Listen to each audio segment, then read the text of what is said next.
Welcome to Pit Stop Ranch. This video, we're heading out to the Pomona Swap Meet yet again to see what we can get there and maybe possibly see if we can sell some of the vehicles that quite honestly we don't really use or have become, I don't know, a little redundant. Maybe recover some of the money we have spent on our projects over the last year. We have a shopping list of things we're looking for, a lot of which is stuff that we can't quite get at the early Ford V8 swap meet, and a few other odds and ends. You know, who knows what we'll find. The sudden impulse grabs you to grab that additional 32 grill shell that maybe you don't really need, but you know what, you do like. But this time, instead of setting up a booth like we have in the past and attempting to unload our copious amounts of stuff that quite honestly we don't need, this time we thought we would go ahead and do the hack we've talked about in the past regarding the Pomona Swap Meet. And we took a couple of our older vehicles that allow us to get in on Saturday ahead of the crowds and spend the night there. Who knows, maybe we can sell one of these vehicles or maybe even both and recover all the money we have spent over the last year on our projects as we've worked on them. So this trip, we're gonna take BJ, which we've taken to a few things in an effort to sell, along with the 54 F100 that 6-9 months ago, we did a short series on first start with the small block Ford that's in it.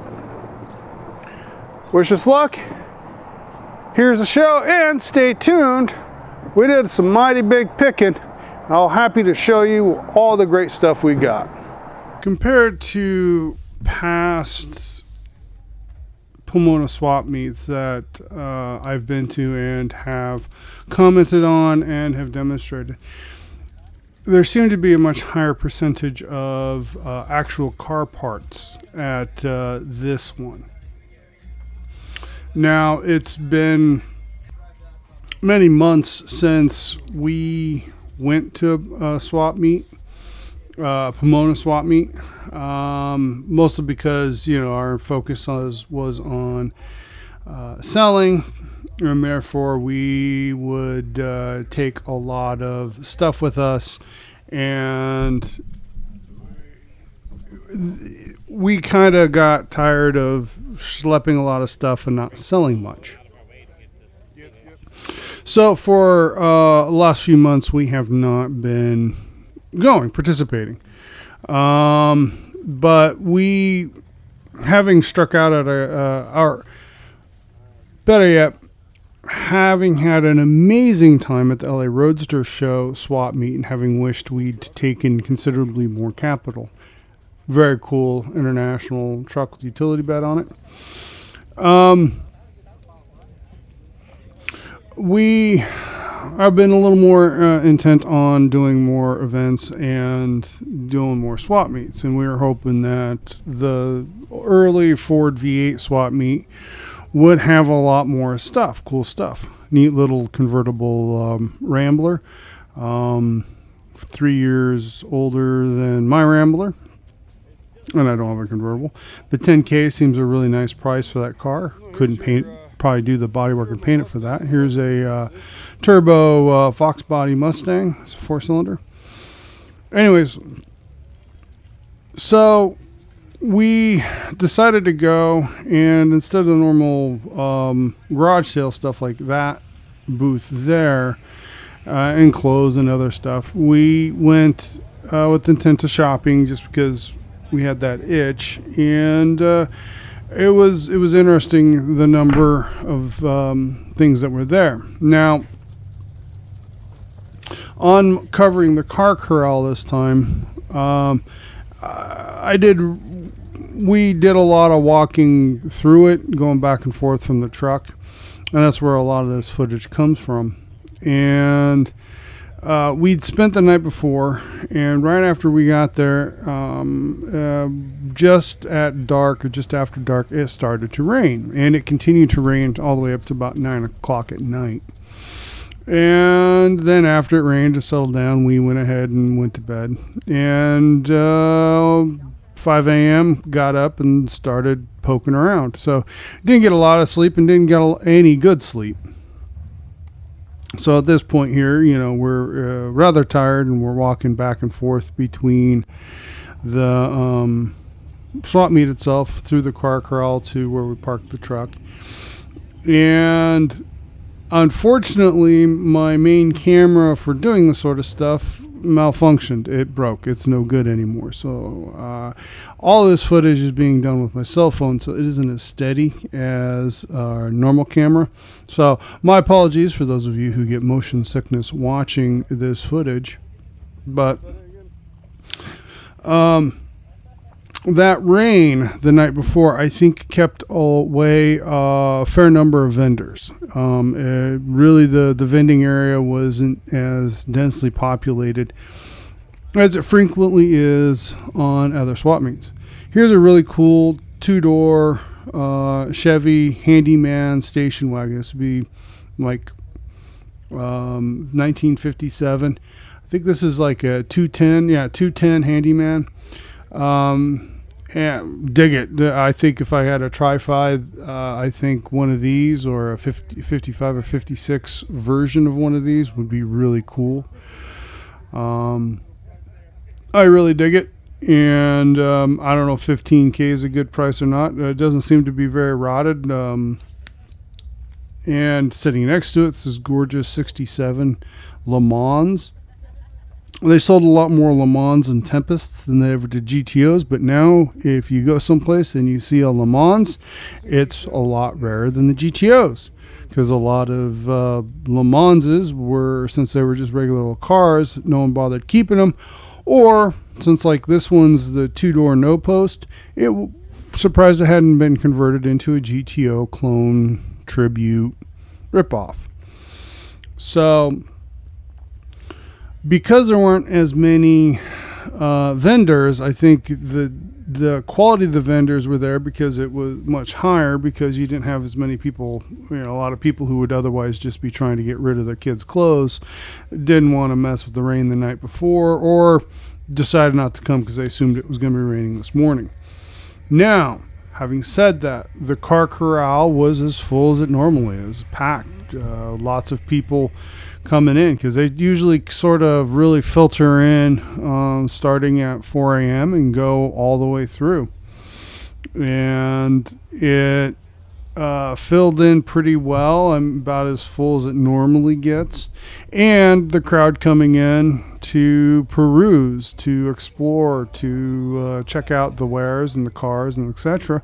was probably pretty normal. It didn't seem any less crowded than it normally does. So because of the quality of the vending and the fact that we made a point to walk the whole thing, with the exception of the air-cooled VW Porsche section, here's a Cadillac car club, with the exception of the one Lincoln there. And, it's another thing you find in the car corral is you typically find a lot of car clubs show up. It's a car club event. I featured the G-Body Club in past videos, and they were definitely there. Here's a super clean Nova for you. Usual Pomona Swap Meet prices, $26,000. For that level of bodywork with black paint, it's probably worth it, though it's more than I'd pay for it. You can always spot the clubs because you have a whole bunch of similar vehicles together. Here's a Chevy pickup club. Here's a nice Firebird convertible, 68 for sale. Gentleman who was selling it grabbed me, and we ended up talking about it for quite a bit. Here is a Lincoln club, a bunch of Lincoln Continentals, mostly gorgeous. You have the one obvious project right there, but cool to see. On this last one here has a Coyote swap. in this Lincoln convertible. So that's pretty cool. It's a probably a pretty good setup. 32 Ford Roadster. Yeah, just sounds neat, and of course SCTA sticker. You know, it's close to home, close to the heart. So I had to go ahead and cover that real quickly. Here is a Dodge COE cab over engine. The COEs have become extremely popular to turn into shop trucks and car haulers, and I really dig them. I would love to have this thing. 13,500 is about 13,000 more than I would be prepared to pay for it, especially given the condition it's in. However, that's might be going market. I don't know. Someone can chime into the comments and let me know. Eagle-eyed viewers may know on our mule, our 98 cheapest 3/4 ton truck that was on the internet a few years ago, we used to haul crap around with, been running with this craptastic tailgate that we have to bungee cord closed, or else it has a habit of falling off on the freeway. But that's no longer there.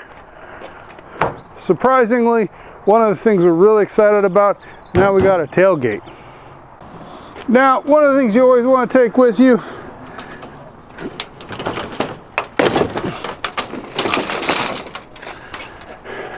is a wagon.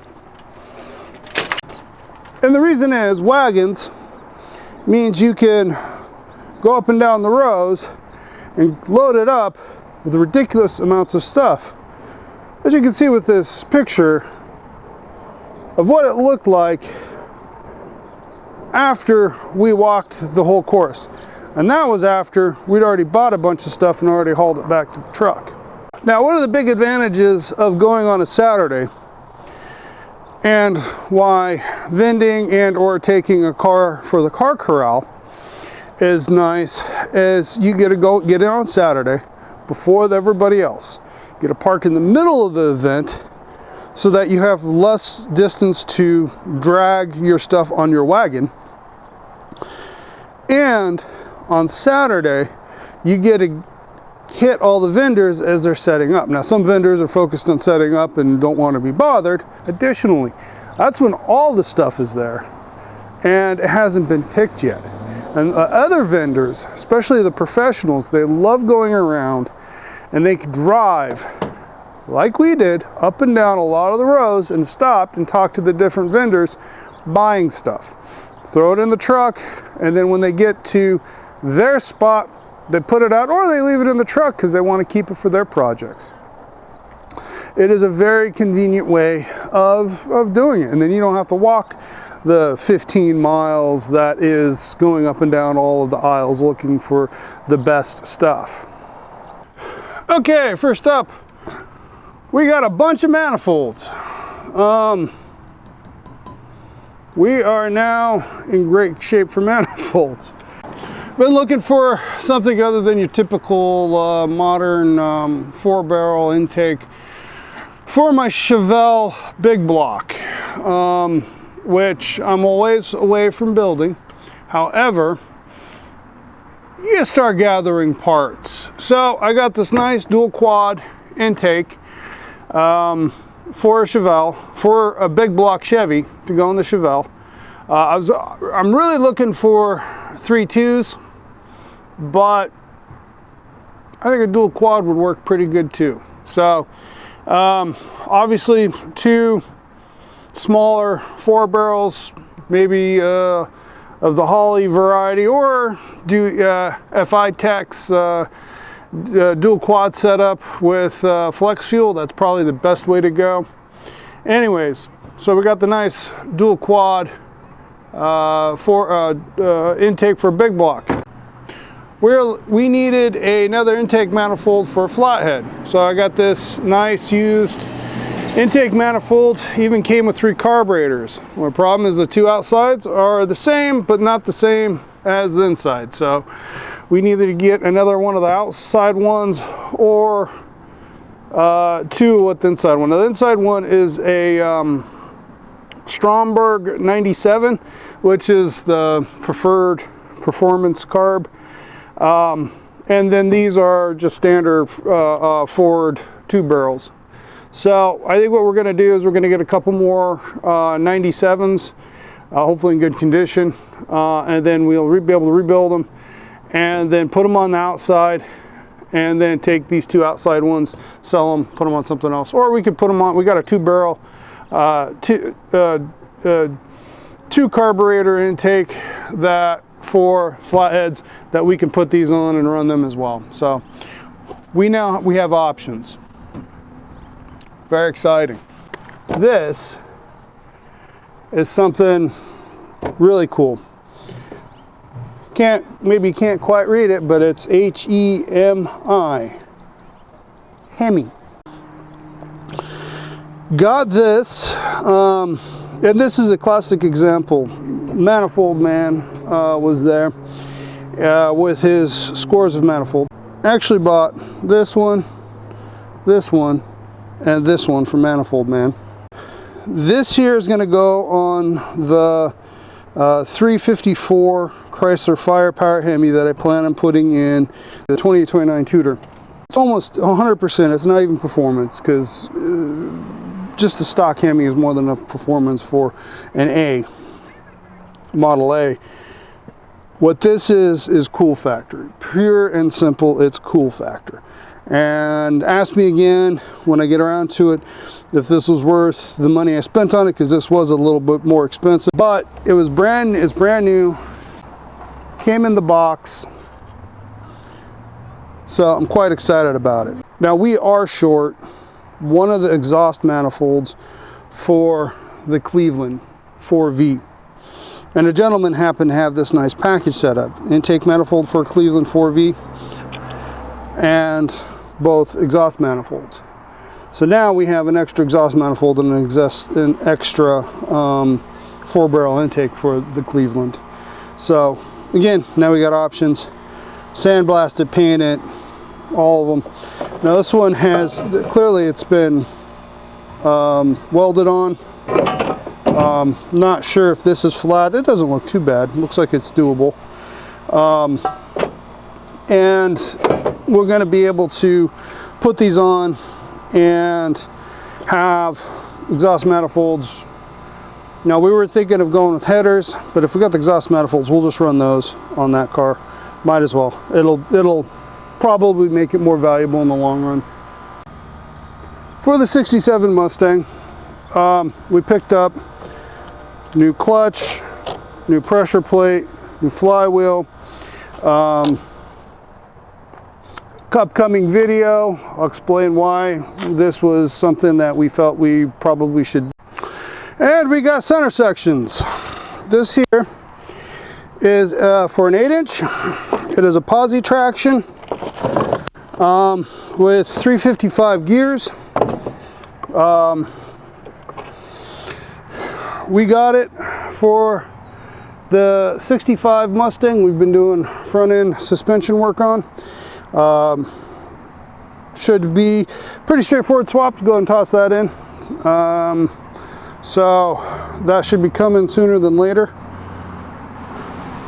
But that'll be a big improvement on that car. It has a overdrive automatic, the AOD automatic transmission, and the existing 290, 275 gears in the 8-inch open differential. Leave a little bit to be desired. So we think by going to the 355s and the overdrive, it'll make this thing a real hoot, real lot of fun. So we got that, happy with that.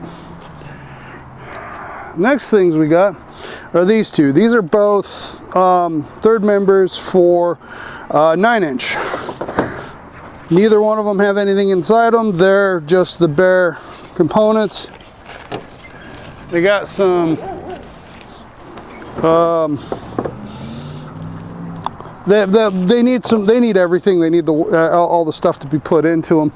But you know, it's another example of us collecting even more stuff for our 9-inch hoard, because you know, 9 inches, because you got to have 9 inches.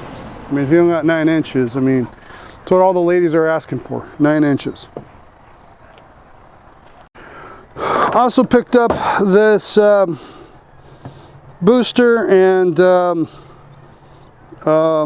master cylinder for a first generation Mustang. This is something we will want for the Mach 1. We can also run it on, or we can put it on the 67, whichever one. Big thing with this is if you want to do a disc brake swap, you really want the booster and the right master cylinder, or you need to change out you need to change the proportioning valve and a few other odds and ends, but it's relatively straightforward conversion, and you want that. Or we put it on the 65, because I don't think the 65 has a booster, and it already has disc brakes. Anyways, we got a bunch of first generation Mustangs that this will work on, that we can put it on, so that's what we're going to do. Can you ever have enough 32 grill shells? This is another reproduction one. It's bare metal. I'm going to go ahead and get it in primer here pretty quick. Here in the next week or two, I will be shooting Jimmy with some primer, and this is going to get some of the same primer. So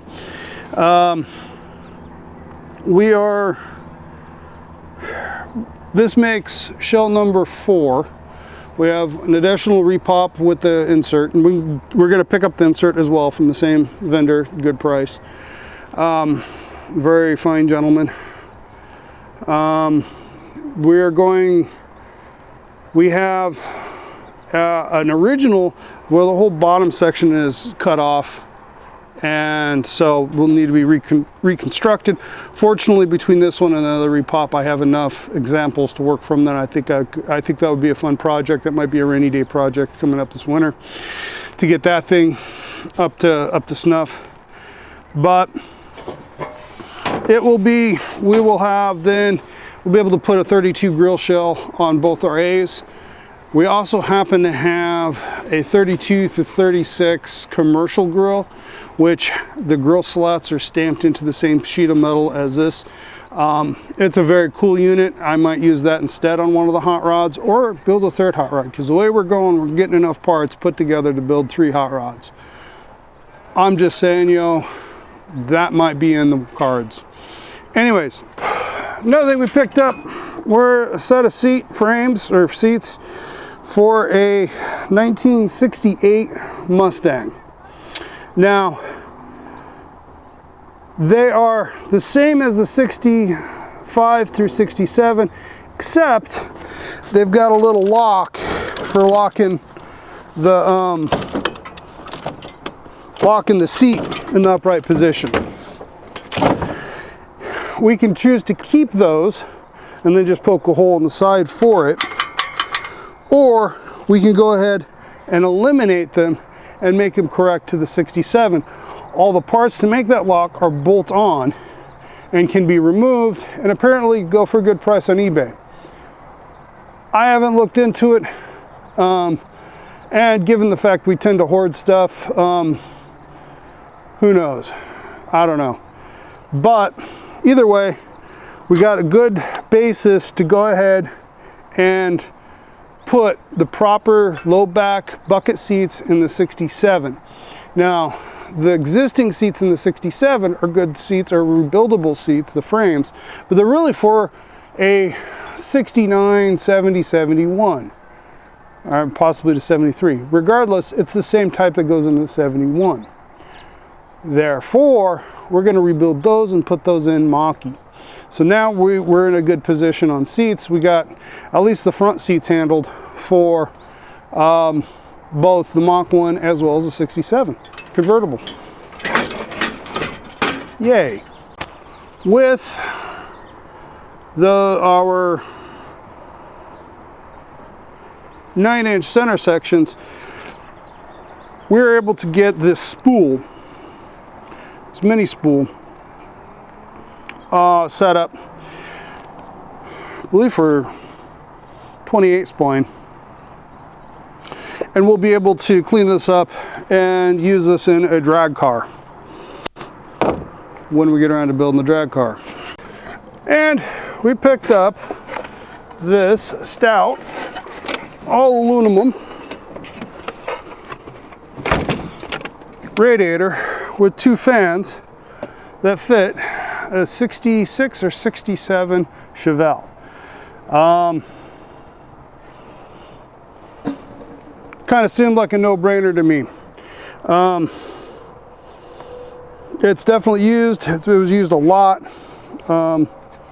There's some schmutz inside of it, a little bit of corrosion on the lower out, but not so bad it can't be used or even cut off and replaced. Either way,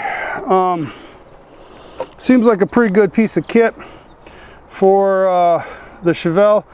What I might do is go ahead and remove the electric fans, put a fan shroud on, and paint this black so it all looks old school. Quite honestly, mechanical fan works a lot better than electric fans. Electric fans work. I have electric fans on the 68 Pontiac.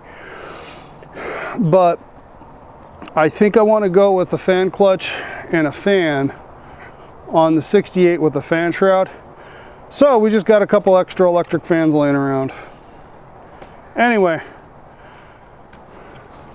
there you go. So there you go. That was our adventure at the Pomona Swap Meet.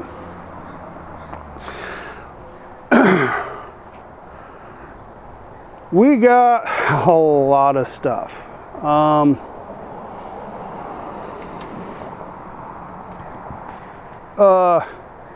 leave it up to the viewers to guesstimate how much we spent. But we don't think we overpaid on anything. Probably paid a little bit more for that Hemi intake than I probably could have or should have. Let me know down in the comments what you think of our haul. Go ahead and toss your 2 cents in on everything, of course. You hate it, we're dumb, we've paid too much money, why did you get that crap? You know, the usual YouTube comments that we like to attract. And if you enjoy our content, please hit the like button. And if you haven't done so already, please subscribe. Doesn't cost you anything, and you're guaranteed to get more and more and more of stirring, original content that you can only find at the Pit Stop Ranch.